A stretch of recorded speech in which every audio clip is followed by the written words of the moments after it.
In this episode 72, we talk about trade show domination. If one of your marketing avenues is through trade shows, this is going to be insanely valuable for you. If you have never been to a trade show, you want to watch this one. Broadcasting from the box that rocks and Thrive15.com world headquarters, it's the Daily Hustle with Daniel McKenna.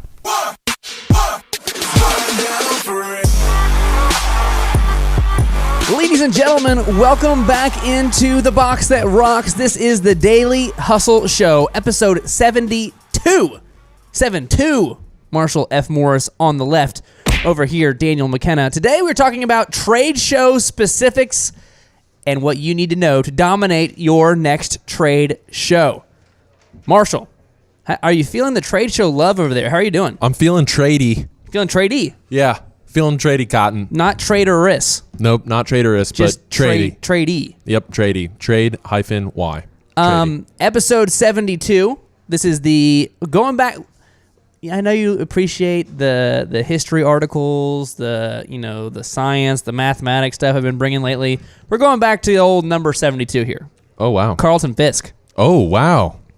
You remember Carlton Fisk? Yeah, I don't remember him as Carlton Fisk, though. Oh, what do you remember him as? Pudge. Pudge. That's fair. That's fair. Yeah, old Pudge. When he retired in 93, he closed a 24-year career as the record holder for most home runs by a catcher. It was eventually broken in 2009, but that's besides the point. Hall of Fame player who was named the consensus American League Rookie of the Year in 72, voted to the All-Star team 11 times, Gold Glove winner, 3-time Silver Slugger Award, famously hit the game-winning home run in the 12th inning of Game 6 in the 1975 World Series. Old Pudge. Old Carlton Fisk. That's right. There you go. Wearing the numbers of 72. Could have gone with Ed Too Tall Jones or Dan Deerdorf, but we went with Carlton Fisk. I'm glad we did. Okay. Marshall, we're talking about trade shows today. Why did you bring this up as a topic to say this is going to be helpful for the people at home? Why is trade show something that people might want to pay attention to? Okay, the reason why trade shows are such a big deal is, one, I have a ton of clients that are saying, hey, Marshall, are trade shows a thing? We're thinking about this trade show. Should we go to a trade show? Go on. And to my response is why do you want to go to the trade show in the first place? Why do you need to go? Why does anybody else need to go? Trade shows, maybe, but what is the purpose? Okay. And so I shamelessly just have a number of clients, but also if you don't execute the trade show correctly, it could be one of the biggest wastes of time and money that you could ever spend on your business. Ever. And I've seen a number of business owners do this, and they spend thousands and thousands of dollars, weeks on end, doing these trade shows, and they're not successful at it. And then they could have been spending that money in different ways. So that's why these trade shows so important. We both have trade show experience. Yes. Several years of trade shows experience. In fact, I'm on, let's see here, see if I can do some general math. Roughly 8 years, the previous 8 years, have been attending multiple trade shows every year. That's incredible. With the intent to sell something. Ooh, with the intent to sell something. Yep. Okay. So I do know for sure that trade shows can be done well and they can be done not well. So let's go ahead and jump into some specifics here about trade shows for the people at home.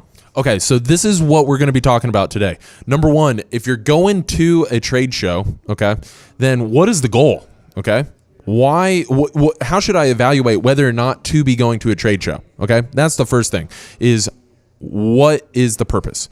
The second thing that we're going to cover is the booth design. What should the booth at the trade show look like? What should your booth look like, and what are a couple super moves for designing your trade show booth? The next is the layout of the booth. Most people think, hey, I'll just throw it up a bunch of tables and it's going to be okay, and we should really not put much thought behind it.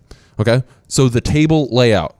And then lastly, we're going to come up with the trade show presentation. We're going to give everybody the super moves for what you should actually be saying to clients that are attending the trade show there. Okay, so you excited? I'm so pumped, it's crazy. Okay, yeah. So number one, the purpose of a trade show.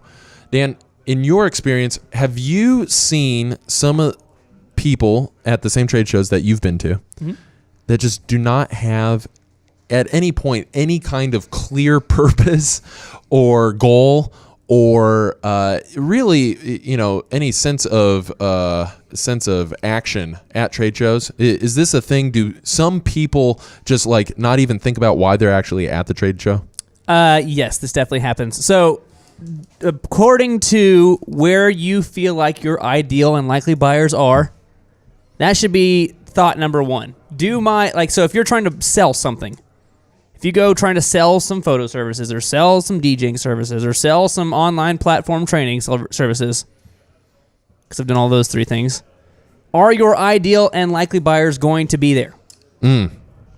For instance, if we offer a high quality photography service and we want you to pay us somewhere between $1,500 and $4,000 for us to show up and shoot your wedding, we are most likely, no offense to the people of Okmulgee, we are most likely not going to show up to a trade show that is based in Okmulgee. Because we know the good people of Okmulgee are hardworking, quality Americans, and also, based on general data, probably will not spend the money that we want them to spend on our services. So to go down to a trade show in Okmulgee just because they have a trade show is not a good use of our time. But let's say that there's one at the Dallas Market Hall. It's a giant building right next to downtown Dallas. Giant building. We know literally thousands of brides over 2 days will be roaming the halls there at the Dallas Market Hall. And we know that people in Dallas tend to have money. Of course, there's a ton of people that don't have money, but there's also a ton of people that do have money. And the people that are booking weddings and spending money on weddings in Dallas, a lot of times will have money. Therefore, we will most likely run into ideal and likely buyers there at the Dallas Wedding Show. So we do that show every year, twice a year actually. One is in January and once in July. Big Dallas Market Hall wedding train show. So you're saying the first thing to determine whether or not you should even go to the show is whether or not your ideal and likely buyers are there. If the point of me going to a show is to sell something, I need to make sure that the people I'm selling to are going to be there. So you segued so well to the next point in our outline. Oh, well, thank you. Okay. Should the goal be to sell something at the show? Or do you endorse the guy that's saying, hey, I just want to pass out a bunch of flyers? So you could look at it this way. Let's say you're a personal speaker. You're a professional speaker. Let's say you have some sort of agency. Let's say you do something that's a little bit bigger than like personal service. We show up and do this thing. And for instance, like a South by Southwest. Okay. Every year they bring in the biggest tech minds, biggest tech names to talk about tech stuff, business tech stuff. Potentially it's worth your time if you're in that industry to go to South by Southwest and try to make connections with people that matter. Okay. Potentially you're going there without the intent to actually sell anything. You just know, I know these big names are here, and if I can connect with these big names, potentially that's ginormous for my business. That's possible. Okay. But if your business is something that sells a service, and you know that, for instance, I know that there's going to be a lot of brides there. I'm trying to sell my service. There's not a whole lot of people I can connect with in the wedding industry. They're going to make a big difference for my business. The networking is not going to provide me additional revenue. Nobody from the not.com is going to be there that is all of a sudden going to say, never look at thousands of other photographers again, only look at Epic Photography. Because if that was a thing, then that'd be totally worth going to. Sure. But that's not going to happen. So then, if that's not the case, then I'm only interested in making sure that I can sell something. That's the only other reason I would go. So the goal for going to the trade show should be, if your revenue is based on not business development, right? If your revenue is not based on partnerships, right? Then you should spend time talking to your ideal and likely buyers that are there. Yes. And trying to close business, sell something. Trying to sell something. Yes. Okay. So I would say that's probably the first thing that may be, a little bit controversial I'm sure that somebody's saying, I'm just going and passing out information. I'm just like pushing information and hoping that people will ultimately call me back. I would say the likelihood of that happening is about as likely as somebody going at home and filling out a Google review. Which you said does not happen. Ever. Right. So the goal, the intent has to be to get somebody to buy something from you. Right. And I think most people that go to these things and do those sort of things, in their mind, they still are trying to sell something. In their mind, they still are like, I'm going to go to the show. I'm still going to try to sell something. But then their actions don't back up that they had a plan going into it, or they don't have any sort of call to action to go to the next step to actually make the buying process happen. So you're saying that it's not that they're not trying to sell something. Right.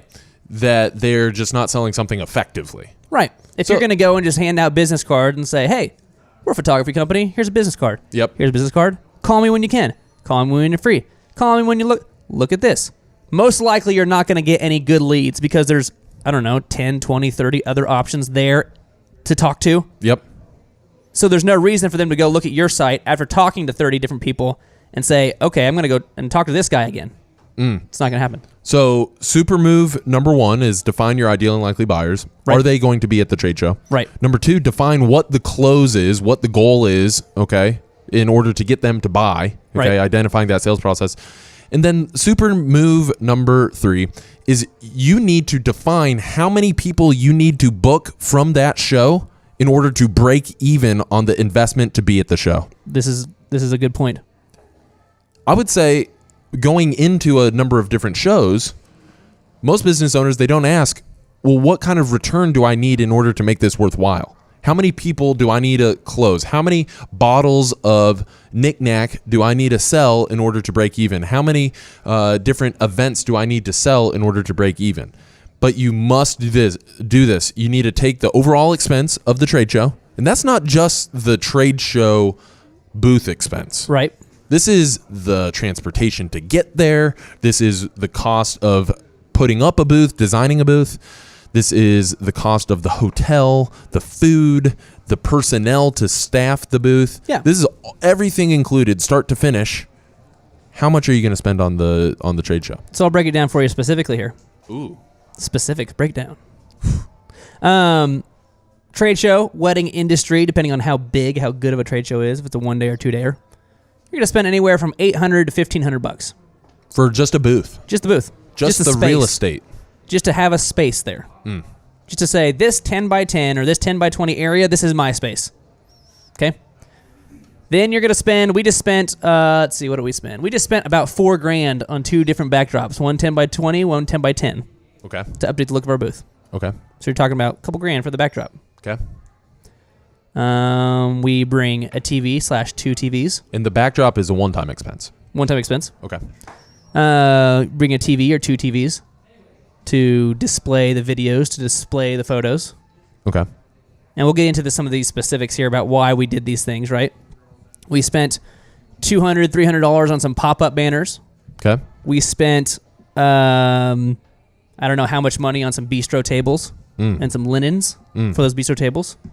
And these are all the one-time expenses. Yeah. We spent $600 or so on these really nice photo album books that we use to present. Got all those, right? We spent $100, $200 on the iPad covers that all match, that look the same, that kind of for branding purposes. These are all one-time expenses. And so, in all, about how much money? I mean, so far for this one, if this is the one show we were going to do, Right. we're in, I don't know, $6,000-ish. Wow. Ish. Something like that. Okay, so that's the one time. It's going to cost us $6,000 to pull this off. Okay. Now, we also have to drive there. Right. If it's not in Tulsa, Right. it's talking about $100 of gas Okay. per vehicle. How big is your booth? Well, we're going to have to take 2 vans or 1 van or whatever. Then we got the hotels. If it's a 2-dayer, we got to be down there Friday night, Saturday night. Hotel Leave in on Sunday. Dallas. Hotel in Dallas. Another $100, $150, $200 a night. Then you got, you already talked about your gas. There's tolls. There's, you're eating food while you're on the road. You're maybe paying people to be there, right? Some ways you can do it. It's like sales commission. So a lot of the stuff we do is sales commission. If you sell stuff, you get paid. If you don't sell stuff, you don't get paid. Ooh. But other people might get paid for like scheduling. You're not even trying to sell stuff. You're just helping with the organization of the scheduling because you're talking to so many brides. Right. You might have somebody that gets paid $100 that day to sit there and fill out all your emails. And so you're talking about a wildly large number expense here. So then you have to think, okay, is what I'm selling, A, is there going to be enough of my ideal and likely buyers there for me to sell stuff? Okay, yes, there is. Okay, cool. How many of these do you think I can sell? Well, if it's 2 days and there's hundreds of brides and probably get the attention of maybe 20, maybe 30 a day. Maybe we'll set up appointments with 15 or 20 of those people. Maybe half of those will close. Maybe we'll close 5 or 10. Okay, me personally on a Saturday, I'm going to close 5 to 10. Do those numbers add up to be a positive for me? Am I making money going to this show, selling my photo packages, knowing that I've got 6, 8, 10 grand of expense built into this? So you got to evaluate. You got to evaluate. So with the understanding that you're going to spend 8 to 10 grand on a high quality show like this. Yep. Let's begin getting into the right way to do it, because there's a lot of wrong ways to do it, and we'll touch on those, but I want to focus on the right way to do it. Sure. So point number 2 is the booth design. Okay. You talked about the different things and the banners and things that go into creating a world-class booth. Tell me, what are the key features, the key things that you have included as a part of the booth that will make people want to pay you? So first of all, you have to get their attention. Okay. Because if you've ever been to one of these trade shows, especially when it gets busy, it's a little bit wild. The halls are, when I say halls, pathways, are roughly 8 to 10 feet wide. Okay. And this building is like the size of like 3 football fields long. Okay. And maybe 2.5 football fields wide. Like, this is a giant building. Right. And every 10 feet or so, there's another wedding vendor on each side of the aisle. So hundreds of vendors. At least. There's like 12 to 15 aisles of like 3 football fields long, vendors on both sides.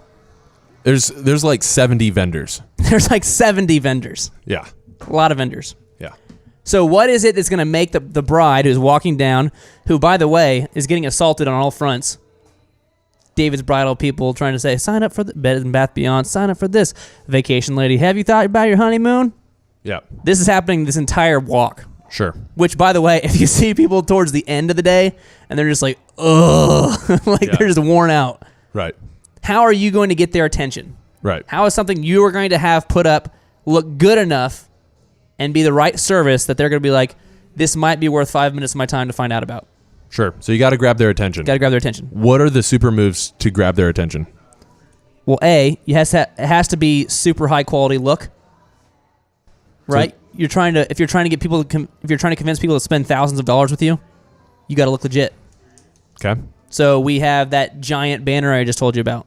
Did you do this in Microsoft Paint? Did you design this in Microsoft Paint? Did not design this in Microsoft Paint. Okay. This is the banner we just have been using this year is 8 feet tall, 20 feet wide, 4 photos that are like bigger than humans. Super high quality look. So when you walk by, you're like, well, that looks different. That is cool.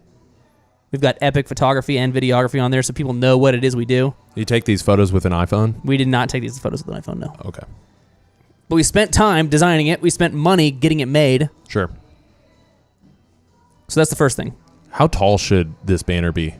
When I put it up, how tall should it be? Well, typically the backdrop that's going to be back behind you for this and a lot of other trade shows will be like pipe and drape, right? Yeah. And those are like 10 feet tall. Okay.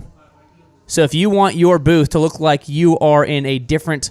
if you want your booth to not look like it's a trade show booth... Sure. And instead make it look like it's a totally different, like, oh, this 20-foot section is a different part of the world.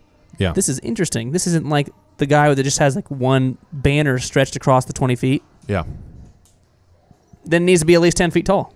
At least 10 feet tall. It's got to cover up the pipe and drape. You've got to look different. Okay. So that's the first thing is you got to look different. You got to capture their attention. Yep. Okay. Then you said TVs. I got to buy TVs. So we bring TVs, and we have nice trussing with Parcan uplights that are illuminating the TVs because our service is a visual service. We sell images and video. So to show the quality of our work, Sure. and to get people to even take a look at us at all, to have the conversation, of which I can tell them in that conversation why our benefits are so good, why we can solve their needs, all the RNBC stuff we've talked about before.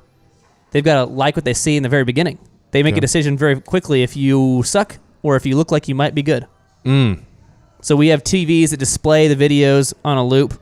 Sure. We're sitting there with media boxes in the back, looping presentations, video and photo, all stuff that looks really good. So if we catch someone's eye, if they say, oh, video and photo, what do these guys have? Interesting. That's what we're trying to do. So you got moving images. Yep. You got a banner that is bigger than everything else at the show. Yes. Pictures being displayed that are bigger than humans. Yes. And you have all of the wires neatly hidden in the trussing. Definitely. Everything looks world class. Everything is clean. Doesn't look like it's been wadded up in a box for the past 6 months. Yeah. Because people will very quickly decide if you're good or not based on those sort of things. The same reason why you wouldn't wear out wrinkly pants on a night on the town. Exactly. Okay. So people are actually making decisions on whether or not to even start a conversation with you based on the look. Yes. Okay. So people are looking, and let's say everything is done in a world-class fashion, and you're ready to try to get them to come into the booth. Yep.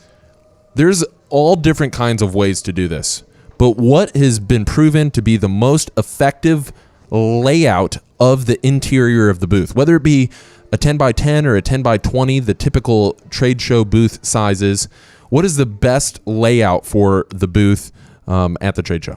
So it depends on how you're going to execute it. Yep. If you're a one-man show, then you probably want to have like one designated area that like, this is my space. Everything else over here looks cool. It's enticing. It makes people like want to kind of come into the booth, look around, maybe touch something, maybe feel something, but here's my space. Here's my thing. Okay. For us, we'll bring 2 or 3 or 4 or 5 people into these spaces. Okay. Because we want to be able to capture as many of those people walking by as possible, have as many conversations as possible to get through all the people that maybe are not ideal buyers and find the people that are ideal buyers. Sure. So we'll have 2 to 3 to 4 to 5 bistro tables. Oh. Small little cocktail tables. Not big folding tables? Not big folding tables. Okay. We want to be able to, A, just for space reasons, but B, a smaller table means we're having a conversation that's much closer to somebody. We're trying to have an actual connection with somebody. So the display in front of us is just that book I talked about, just maybe some of the lead sheet stuff, the information I'm going to take down at the show. And then on the other side will be the customer. So there's enough space for us in the booth to have 2 or 3 or 4 or 5 different conversations all at the same time. That's all we had time for this one, for episode 72. We're going to continue the conversation in episode 73 to give you more specifics about trade show domination.